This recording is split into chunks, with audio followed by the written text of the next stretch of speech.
Shri PDT ആചാരി sir, തെരഞ്ഞെടുപ്പ് commission രാഷ്ട്രീയ പാർട്ടികളോട് വിവേചനമൊന്നുമില്ലെന്നും കമ്മീഷന്റെ തോളിൽ തോക്കുവെച്ച് വോട്ടർമാരെ ലക്ഷ്യമിട്ട് രാഷ്ട്രീയം കളിക്കുന്നത് അനുവദിക്കില്ല എന്നുമാണ് മുഖ്യ തെരഞ്ഞെടുപ്പ് കമ്മീഷണർ ഗ്യാനേഷ് കുമാർ ഇന്ന് വാർത്താ സമ്മേളനത്തിൽ പറഞ്ഞത്. രാഹുൽ ഗാന്ധി ഉയർത്തിയ വോട്ടുകൊള്ള ആരോപണത്തിന് ഒരു കമ്മീഷന്റെ അന്തസ്സിനും ഉത്തരവാദിത്വത്തിനും യോജിച്ച രീതിയിൽ ഇന്ന് മുഖ്യ തെരഞ്ഞെടുപ്പ് കമ്മീഷണർ മറുപടി പറഞ്ഞു എന്ന് താങ്കൾക്ക് തോന്നുന്നുണ്ടോ? ചോദ്യത്തിന് മറുപടി പറയുന്നതിന് മുമ്പ് ഒരു കാര്യം ഞാൻ പറയാൻ ആഗ്രഹിക്കുകയാണ്. അതായത് ആസ് എ വോട്ടർ, ഒരു വോട്ടർ എന്നുള്ള രീതിയിൽ ഈ ഇലക്ഷൻ കമ്മീഷന്റെ പ്രവർത്തനങ്ങൾ ഞാൻ വളരെ കാര്യമായിട്ട് ശ്രദ്ധിക്കുക ഒരാളാണ്. കാരണം ഞാൻ 40 വർഷം പാർലമെന്റിൽ ഉണ്ടായിരുന്ന ആ സമയത്തൊക്കെ എനിക്ക് പേഴ്സണലായിട്ട് ഇതിൽ എക്സ്പീരിയൻസും ഉണ്ട്. അതായത് 2007 പ്രസിഡന്റിന്റെ തെരഞ്ഞെടുപ്പിൽ ഇലക്ഷൻ കമ്മീഷൻ എന്നെയാണ് റിട്ടേണിംഗ് ഓഫീസറായിട്ട് നിയമിച്ചിരുന്നത്. അപ്പൊ ആ സമയത്ത് ഇലക്ഷൻ കമ്മീഷനുമായിട്ട് വളരെ ക്ലോസ് ആയിട്ട് അവരുടെ കാര്യങ്ങൾ ശ്രദ്ധിക്കാനും വളരെ ക്ലോസ് ആയിട്ട് ഇന്ററാക്ട് ചെയ്യാനും ഒക്കെ ഉള്ള അവസരങ്ങൾ ഉണ്ടായിട്ടുണ്ട്. അപ്പൊ ഇലക്ഷൻ കമ്മീഷനെ കുറിച്ച് എന്നും ഒരു വിശ്വാസം, അവരുടെ ഒരു ഇംപാർഷ്യാലിറ്റി, അവരുടെ ഒബ്ജക്ടിവിറ്റി, അവരുടെ ഫെയർനെസ്, ഈ കാര്യങ്ങളിലൊക്കെ നമുക്ക് വളരെ മതിപ്പുണ്ടായിരുന്ന ഒരു കാര്യമാണ്. പക്ഷെ അത് ഇപ്പൊ രാഹുൽ ഗാന്ധിയുടെ ഈ പ്രസ് കോൺഫറൻസിന് ശേഷം ഒരു സാധാരണ വോട്ടർ എന്നുള്ള രീതിയിൽ എൻ്റെ മനസ്സിലും ചില ആശങ്കകളും സംശയങ്ങളും ഒക്കെ വന്നു കൂടിയിട്ടുണ്ട്. അതായത് ഈ ഒരു അഡ്രസ്സിൽ 80 പേര് അല്ലെങ്കിൽ 100 പേരുടെ പേരുകൾ കടന്നുകൂടുക, അതുപോലെ തന്നെ ഒരു വോട്ടറുടെ അച്ഛൻ്റെ പേര് XYZ എന്ന് പറയുക, അഡ്രസ് ഇല്ലാതിരിക്കുക, അങ്ങനെയൊക്കെയുള്ള പല കാര്യങ്ങളും രാഹുൽ ഗാന്ധി അന്ന് ചൂണ്ടിക്കാണിക്കുകയുണ്ടായി. അപ്പൊ അത് തീർച്ചയായിട്ടും സംശയം എല്ലാ വോട്ടേഴ്സിന്റെ മനസ്സിൽ ഉണ്ടാക്കിയിട്ടുണ്ട്. പക്ഷെ അത് മാത്രമല്ല, അതിനുശേഷം ഈ BJP പാർട്ടി, ഭരിക്കുന്ന പാർട്ടിയുടെ ഒരു വക്താവ് വേറെ ചില കോൺസ്റ്റിറ്റ്യുവൻസിയിൽ ഇതുപോലുള്ള കാര്യങ്ങൾ നടന്നിട്ടുണ്ട് എന്ന് പറഞ്ഞു കഴിഞ്ഞപ്പോ അപ്പൊ ആ ഒരു സംശയം കുറെ കൂടെ ബലപ്പെടുകയായിരുന്നു. അപ്പോൾ ഇലക്ഷൻ കമ്മീഷന്റെ പ്രവർത്തനത്തിൽ എന്തോ സാരമായ തകരാറുണ്ട് എന്നുള്ള ഒരു ചിന്താഗതി, ഒരു ഫീലിംഗ് നമ്മുടെ മനസ്സിൽ വളരെ ശക്തമായി വന്നിട്ടുണ്ട്. അപ്പൊ ആ ഒരു പശ്ചാത്തലത്തിലാണ് ഈ ഇലക്ഷൻ കമ്മീഷന്റെ ഇന്നത്തെ ഈ പ്രസ് കോൺഫറൻസ് നമ്മൾ കാണേണ്ടത്. ഇലക്ഷൻ കമ്മീഷന്റെ പ്രസ് കോൺഫറൻസിനെ കുറിച്ചൊരു വിലയിരുത്തൽ നടത്തിയാൽ അത് കാതലായ അടിസ്ഥാനപരമായ പ്രശ്നങ്ങൾ അതിന് ഉത്തരം പറയാതെ വളരെ ജനറൽ ആയിട്ടുള്ള ചില സ്റ്റേറ്റ്മെന്റുകൾ നടത്തുകയാണ് ഈ പ്രസ് കോൺഫറൻസിൽ ഇലക്ഷൻ കമ്മീഷൻ ചെയ്തിരിക്കുന്നതെന്നാണ് എൻ്റെ അഭിപ്രായം. ഈ 80 പേര് അല്ലെങ്കിൽ 100 പേര് ഒരേ അഡ്രസ്സിൽ എങ്ങനെ ഇലക്ടറൽ ലിസ്റ്റിൽ പേര് ഉൾപ്പെടുത്തി?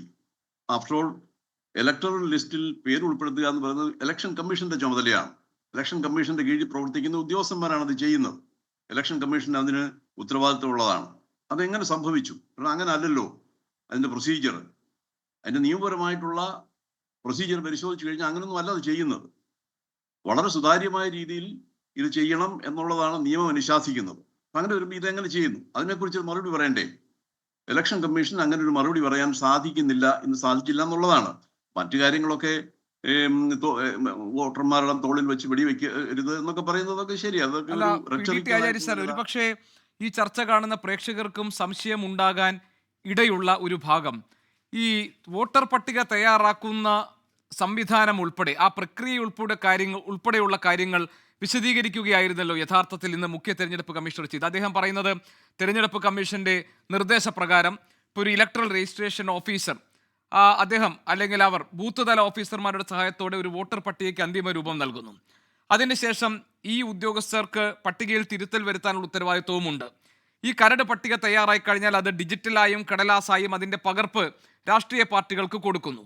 ഈ രാഷ്ട്രീയ പാർട്ടികൾക്ക് ഈ വോട്ടർ പട്ടികയിൽ സൂക്ഷ്മ പരിശോധന നടത്താം. അതിൽ പരാതികളുണ്ടെങ്കിൽ അവർക്ക് ബോധ്യപ്പെടുത്താം. ആ പരാതികൾ സംബന്ധിച്ച കാര്യങ്ങൾ നൽകിക്കഴിഞ്ഞാൽ അതിൽ വേണ്ട ഭേദഗതികൾ, തിരുത്തലുകൾ വരുത്താൻ കഴിയും. ചില രാഷ്ട്രീയ പാർട്ടികൾ മാത്രം അവരുടെ ബൂത്ത് തലത്തിലുള്ള ഏജന്റുമാരെ കൊണ്ട് ഈ പട്ടിക കൃത്യസമയത്ത് പരിശോധിച്ച് തെറ്റുകൾ ചൂണ്ടിക്കാണിക്കും. ഇങ്ങനെ വളരെ സുതാര്യമായ രീതിയിൽ രാഷ്ട്രീയ പാർട്ടികൾക്ക് ഉത്തരവാദിത്വത്തോടുകൂടി ഇടപെടാൻ പാകത്തിലാണ് ഈ വോട്ടർ പട്ടിക തയ്യാറാക്കുന്നത് എന്നാണ് തെരഞ്ഞെടുപ്പ് കമ്മീഷണർ ഇന്ന് വാർത്താ സമ്മേളനത്തിൽ വിശദീകരിച്ചത്. താങ്കളും കണ്ടു കാണുമല്ലോ. അപ്പോൾ ഇതിൻ്റെ പ്രക്രിയ വളരെ സുതാര്യമാണ്. ഇപ്പോൾ ബീഹാറിലെ സാഹചര്യത്തിൽ ഇപ്പോൾ മുഖ്യ തെരഞ്ഞെടുപ്പ് കമ്മീഷണർ പറഞ്ഞത് വോട്ടർ പട്ടിക പുതുക്കേണ്ടി വരും, ഒരു സ്പെഷ്യൽ ഇൻറ്റൻസീവ് റിവിഷൻ വേണ്ടി വരും. അത് ബീഹാറിൽ മാത്രമല്ല മറ്റ് സംസ്ഥാനങ്ങളിലേക്കും കൊണ്ടുവരേണ്ടി വരും. അതൊരു ശുദ്ധീകരണ പ്രക്രിയയാണ് എന്ന നിലയിലാണ് അദ്ദേഹം അതിനെ അവതരിപ്പിച്ചിട്ടുള്ളത്. അപ്പോൾ ഇതിൽ ഏതു ഭാഗത്താണ് പിഴവുകൾ സംഭവിച്ചതായി ആചാര്യ സാർ താങ്കളെപ്പോലുള്ളവർ കാണുന്നത്? ഇപ്പോൾ തെരഞ്ഞെടുപ്പ് കമ്മീഷൻ കൃത്യമായി മറുപടി പറഞ്ഞില്ല എന്ന് പറയുമ്പോഴും സംവിധാനങ്ങളും പ്രക്രിയയും സുതാര്യമാണ് എന്ന് വാദിക്കാനായിരുന്നില്ലേ അവർ ഇന്ന് ശ്രമിച്ചത്? ഈ BLA എന്ന് പറയുന്ന ആ വകുപ്പുകാര്, അതായത് ഓരോ പാർട്ടിയുടെ ഏജൻസ് ആണ്. BLA എന്ന് പറഞ്ഞാൽ ബൂത്ത് ലെവൽ ഏജൻസ് എന്ന് പറയുന്ന ആളുകൾ. അവര് ഇത് പരിശോധിച്ചിട്ടുണ്ടോ എന്നൊക്കെയുള്ള കാര്യങ്ങൾ പൊളിറ്റിക്കൽ പാർട്ടീസ് പറയേണ്ട മറുപടിയാണ്. അതിനെക്കുറിച്ച് നമുക്ക് അറിയത്തില്ല. കാരണം അത് ഗ്രൗണ്ട് ലെവലിൽ എന്താ നടക്കുന്നത് എന്നുള്ള കാര്യത്തിനെ കുറിച്ച് എനിക്കറിയത്തില്ല. അത് പൊളിറ്റിക്കൽ പാർട്ടീസ് അഡ്രസ് ചെയ്യേണ്ട ഒരു ചോദ്യമാണ്. അതല്ലാതെ ഇപ്പോ ഈ ബീഹാറിൽ നടക്കുന്ന ഈ ഇന്റൻസീവ് റിവിഷൻ എന്ന് പറയുന്ന ആ ഒരു പ്രക്രിയ, എൻ്റെ അഭിപ്രായത്തിൽ അതിനകത്ത് നിയമപരമായ സീരിയസ് ആയ ചില പെശകുകളുണ്ട്. ഒന്നാമത്തെ കാര്യം, ഈ റെപ്രസെന്റേഷൻ ഓഫ് പീപ്പിൾ ആക്ട് 1950 അനുസരിച്ച് റിവിഷൻസ് നടക്കുന്നത് 3 തരത്തിലുള്ള റിവിഷൻസ് ആണ് നടക്കുന്നത്. ഒന്ന്, ഈ ഇലക്ഷന് മുമ്പ് നടക്കുന്ന റിവിഷൻ, അത് പാർലമെന്റിന്റെ ആയാലും അസംബ്ലിയുടെ ആയാലും. കാരണം ഇലക്ടറൽ ലിസ്റ്റ് എന്ന് പറഞ്ഞാൽ പാർലമെന്റിന് പ്രത്യേകമായ ഇലക്ടറൽ ലിസ്റ്റ് ഇല്ലല്ലോ. അത് അസംബ്ലിയുടെ ഇലക്ടറൽ ലിസ്റ്റ് തന്നെയാണ് പാർലമെന്റിന്റെയും ഇലക്ടറൽ ലിസ്റ്റിന്റെ വോട്ടേഴ്സ് ലിസ്റ്റ് എന്ന് പറയുന്നത്. അപ്പൊ ഈ ഇലക്ഷൻസ് നടക്കുന്നതിന് മുമ്പ് ഇത് നടത്തേണ്ടതാണ്. അതോ അല്ലെങ്കിൽ എല്ലാ വർഷവും ഇലക്ഷൻ കമ്മീഷന്റെ പ്രത്യേകമായ ഓർഡർ അനുസരിച്ച് റിവിഷൻ നടത്താം. ആ റിവിഷൻ ഒന്നുകിൽ സമ്മറി റിവിഷൻ ആകാം, അല്ലെങ്കിൽ ഇന്റൻസീവ് റിവിഷൻ ആകാം. മൂന്നാമത് ഒരു റിവിഷനെ കുറിച്ച് ഈ റെപ്രസെന്റേഷൻ ഓഫ് പീപ്പിൾ ആക്ട് 1950 പറയുന്നത്, ഏതെങ്കിലും കോൺസ്റ്റിറ്റ്യുവൻസിയിൽ, അതൊരു കോൺസ്റ്റിറ്റ്യുവൻസി ബേസ്ഡ് ആയിട്ടുള്ള ഒരു റിവിഷൻ, സ്പെഷ്യൽ റിവിഷൻ. അതിന് സ്പെഷ്യൽ റിവിഷൻ എന്നാ പറയുന്നത്. ഈ സ്പെഷ്യൽ ഇന്റൻസീവ് റിവിഷൻ എന്ന് പറഞ്ഞൊരു ടേം ഈ ലോയിൽ ഒരിടത്തും ഇല്ല. സ്പെഷ്യൽ റിവിഷൻ എന്നാണ് അതിൽ പറയുന്നത്. ആ സ്പെഷ്യൽ റിവിഷന് ഉള്ളൊരു വ്യത്യാസം എന്ന് പറയുന്നത്, ഏതെങ്കിലും നിയോജക മണ്ഡലങ്ങളിൽ എന്തെങ്കിലും പ്രത്യേകമായ സാഹചര്യങ്ങളിൽ കൂടുതൽ ആളുകൾ വന്ന് താമസിക്കുകയും അതുപോലെ ഉള്ള സാഹചര്യങ്ങൾ ഉണ്ടായിട്ടുണ്ടെങ്കിൽ അത് പ്രത്യേകമായി ഒരു സ്പെഷ്യൽ റിവിഷൻ നടത്താൻ ഇലക്ഷൻ കമ്മീഷൻ ഓർഡർ കൊടുക്കാം. അതിന് കാരണങ്ങളും കാണിക്കണം. അതാണ് പറയുന്നത്. ഇതിപ്പോ ഇലക്ഷൻ കമ്മീഷൻ അതിനകത്തൊരു വലിയ കൺഫ്യൂഷൻ ഉണ്ടാക്കി വെച്ചിരിക്കുകയാണ്. കാരണം ഇന്റൻസീവ് റിവിഷൻ എന്ന് പറയുന്നത്, സ്പെഷ്യൽ ഇന്റൻസീവ് റിവിഷൻ എന്ന് പറഞ്ഞാൽ അങ്ങനെ ഒരു കാര്യം അതിനകത്തില്ല. ഒന്നുകിൽ ഈ ആനുവൽ റിവിഷൻ നടത്തുന്നത് അത് ഇന്റൻസീവ് റിവിഷൻ ആകാം, സമ്മറി റിവിഷൻ ആകാം. പക്ഷേ സ്പെഷ്യൽ റിവിഷൻ എന്ന് പറയുന്നത് കോൺസ്റ്റിറ്റ്യുവൻസികളിൽ മാത്രം ഒതുങ്ങി നിൽക്കുന്ന ഒരു എക്സസൈസ് ആണ്. അതുപോലെ തന്നെ അങ്ങനെയുള്ള എക്സസൈസിന് ഈ ക്വാളിഫയിങ് ഡേറ്റ് ഇല്ല. പക്ഷെ ഇവരുടെ ഈ എക്സസൈസിൽ അവർ ക്വാളിഫയിങ് ഡേറ്റ് വെച്ചിരിക്കുന്നത് ജൂലൈ 1 മറ്റോ ആണെന്ന് തോന്നുന്നു. സാധാരണഗതിയിൽ റിവിഷൻ നടക്കുന്നത് ജനുവരി 1 ആണ്. അത് നിയമത്തിൽ അതിന് വ്യവസ്ഥ ചെയ്തിരിക്കുന്നതാണ്. നിയമത്തിലാണത് പറഞ്ഞിരിക്കുന്നത്. ജനുവരി 1 ആണ് അതിന്റെ ഡേറ്റ്, ക്വാളിഫയിങ് ഡേറ്റ് എന്ന് പറയുന്നത്. ഇവര് ക്വാളിഫയിങ് ഡേറ്റ് ഈ ഇന്റൻസീവ് റിവിഷനിൽ വെച്ചിരിക്കുന്നത് ജൂലൈ ആണ്. അത് ഇവിടുന്ന് എന്ത് അടിസ്ഥാനത്തിലാണത് ചെയ്തതെന്നുള്ളത് എനിക്കത് മനസ്സിലായിട്ടില്ല ഇതുവരെ. ആ ഒരു കൺഫ്യൂഷൻ ഇന്ന് നിലനിൽക്കുന്നുണ്ട്. പിന്നെ ഈ ഇന്റൻസീവ് റിവിഷൻ നടക്കുന്നത് 1 മാസം കൊണ്ട് ഒരു ഇന്റൻസീവ് റിവിഷൻ, അല്ലെങ്കിൽ 2 മാസം കൊണ്ട് ഒരു ഇന്റൻസീവ് റിവിഷൻ നടക്കുക എന്ന് പറഞ്ഞാൽ അതൊരു കോൺട്രഡിക്ഷൻ ഇൻ ടേംസ്. അതങ്ങനെയല്ല അത് നടത്തേണ്ടത്, ഈ ഇന്റൻസീവ് റിവിഷൻ എന്ന് പറയുന്നത്. അപ്പൊ അതില് ഇപ്പൊ ധാരാളം കേസുകൾ, ധാരാളം കംപ്ലൈൻസുകൾ അതിനെക്കുറിച്ച് വന്നിട്ടുണ്ട്. പക്ഷെ ഇലക്ഷൻ കമ്മീഷന്റെ അവകാശം എന്ന് പറയുന്നത് 7,24,000 ഏതാണ്ട് പറയുന്നുണ്ട്. അത്രയും ആളുകളുടെ കയ്യിൽ നിന്ന് എന്യൂമറേഷൻ ഫോംസ് കിട്ടിയിട്ടുണ്ട് എന്നൊക്കെ പറയുന്നു. പക്ഷെ അതുകൊണ്ട് കാര്യമായില്ലല്ലോ. കാരണം ഡോക്യുമെന്റ്സ് സബ്മിറ്റ് ചെയ്തില്ലെങ്കിൽ ആ ഡോക്യുമെന്റ്സ് സബ്മിറ്റ് ചെയ്യാത്ത ആളുകളെല്ലാം ഔട്ടാണ്. അതായത് സിറ്റിസൺഷിപ്പ് ഇല്ല എന്നുള്ള ഒരു കാരണം, അതാണ് പ്രധാന പ്രശ്നം. സിറ്റിസൺഷിപ്പിന് വേണ്ടിയുള്ള ഡോക്യുമെന്റ്സ് കാണിക്കണം എന്ന് പറഞ്ഞു. ഇപ്പം സുപ്രീം കോടതി പറഞ്ഞിട്ടുണ്ട്, ഈ ഇത് നമ്മുടെ ആധാർ കാർഡ് അത് അംഗീകരിക്കാം. പക്ഷേ നേരത്തെ ഇലക്ഷൻ കമ്മീഷൻ ഇറക്കിയ ഈ ആ ഡോക്യുമെന്റ്സിന്റെ ലിസ്റ്റിൽ ആധാർ കാർഡ് ഉണ്ടായിരുന്നില്ല.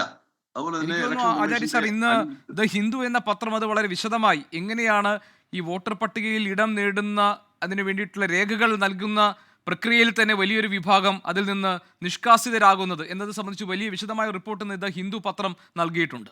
താങ്കൾ കണ്ടു കാണും. അതില് എനിക്ക് പറയാനുള്ളത്, ഈ വോട്ടേഴ്സ്, അതായത് ഈ സിറ്റിസൺഷിപ്പിന്റെ കാര്യം തീരുമാനിക്കുന്നത് ഇലക്ഷൻ കമ്മീഷൻ അല്ല എന്നുള്ളത് ഇപ്പൊ പരക്കെ അറിയപ്പെടുന്ന ഒരു കാര്യമാണ്. അതിപ്പോ ആർട്ടിക്കിൾസിലൊക്കെ ആയിട്ട് വന്നിട്ടുണ്ട്. ഇലക്ഷൻ കമ്മീഷന്റെ ചുമതലയല്ലത്.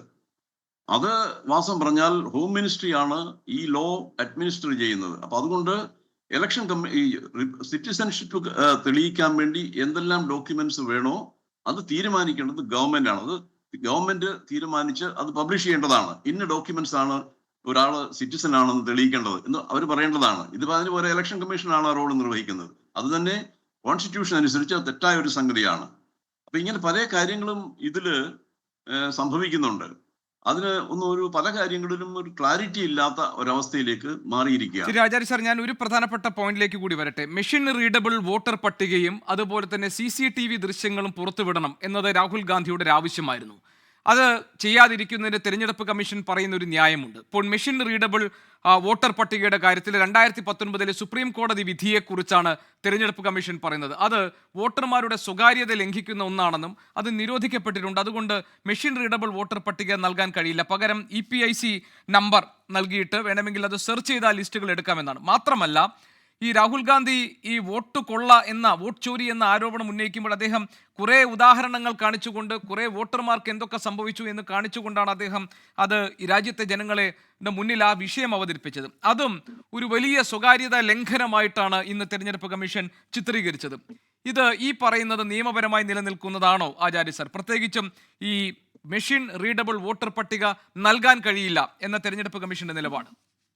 ആ ഒരു സ്റ്റാൻഡിന് ഇന്ന് യാതൊരു സാങ്കത്യവും ഇല്ലല്ലോ. കാരണം സുപ്രീം കോടതി ഓൾറെഡി ഇന്ററിം ഓർഡറിൽ പറഞ്ഞിരിക്കുന്നത് അങ്ങ് കാണിക്കണമെന്നാണ്. മെഷീൻ റീഡബിൾ സെർച്ചബിൾ ആയിട്ടുള്ള ഇലക്ടോറൽ ലിസ്റ്റ് കാണിച്ചിരിക്കണം, പബ്ലിഷ് ചെയ്യണമെന്നാണല്ലോ പറഞ്ഞിരിക്കുന്നത്. അപ്പൊ അതുകൊണ്ട് 2019 സുപ്രീം കോടതിന്റെ ഒബ്സർവേഷൻ എന്ന് പറഞ്ഞാൽ ഇന്ന് അതിനൊരു ഒരു വിലയില്ല. ഇന്നിപ്പം ലേറ്റസ്റ്റ് ആയിട്ടുള്ള സുപ്രീം കോടതിന്റെ ഡിസിഷൻ അതാണ്. അപ്പൊ അത് അവർ നടപ്പിലാക്കാൻ അവർ ബാധ്യസ്ഥരാണ്. അതായത് ഫലത്തിൽ ശ്രീ PDT ആചാര്യ, താങ്കളെപ്പോലൊരാൾ വിലയിരുത്തുമ്പോൾ രാഹുൽ ഗാന്ധി ഉന്നയിച്ച പ്രധാനപ്പെട്ട ആരോപണങ്ങൾക്കൊന്നും ഈ രാജ്യത്തെ വോട്ടർമാരെ വിശ്വാസത്തിലെടുക്കാൻ പാകത്തിലൊരു വിശദീകരണമോ അതിലൊരു അന്വേഷണത്തിനുള്ള സന്നദ്ധതയോ ഒന്നും പ്രകടിപ്പിക്കാതെ വഴുതി മാറുന്ന ഒരു നിലപാടാണ് ഇന്ന് തെരഞ്ഞെടുപ്പ് കമ്മീഷൻ സ്വീകരിച്ചത്. അങ്ങനെയാണോ താങ്കൾ അതിനെ കാണുക? എന്റെ അഭിപ്രായത്തിൽ പല അടിസ്ഥാനപരമായ പല കാര്യങ്ങളും പല പ്രശ്നങ്ങളും ഇലക്ഷൻ കമ്മീഷൻ അഡ്രസ് ചെയ്തിട്ടില്ല എന്നുള്ളത് തന്നെയാണ്. ഇലക്ഷൻ കമ്മീഷൻ കുറെ കൂടെ സുതാര്യമായി കുറെ കൂടെ റെസ്പോൺസീവായി ഈ പ്രശ്നങ്ങളെയൊക്കെ അഭിമുഖീകരിക്കേണ്ടതാണ് എന്നുള്ളതാണ് എൻ്റെ അഭിപ്രായം. കാരണം അത് അവരുടെ ചുമതലയാണ്, അവരുടെ കോൺസ്റ്റിറ്റ്യൂഷണൽ ആയിട്ടുള്ള അവരുടെ ഒബ്ലിഗേഷനും അവരുടെ റെസ്പോൺസിബിലിറ്റിയാണ്. അത് ആ രീതിയിൽ ഇന്ന് ഇലക്ഷൻ കമ്മീഷൻ എല്ലാ ചോദ്യങ്ങൾക്കും വ്യക്തമായ മറുപടി പറയാൻ കഴിഞ്ഞില്ല. അവരത് അവോയ്ഡ് ചെയ്തിട്ടുണ്ട്. പിന്നെ ജനറൽ ആയിട്ടുള്ള പല കാര്യങ്ങളിലേക്കും കടന്നു പോയിട്ടുമുണ്ട്. അതാണ് എൻ്റെ അഭിപ്രായം. ശരി.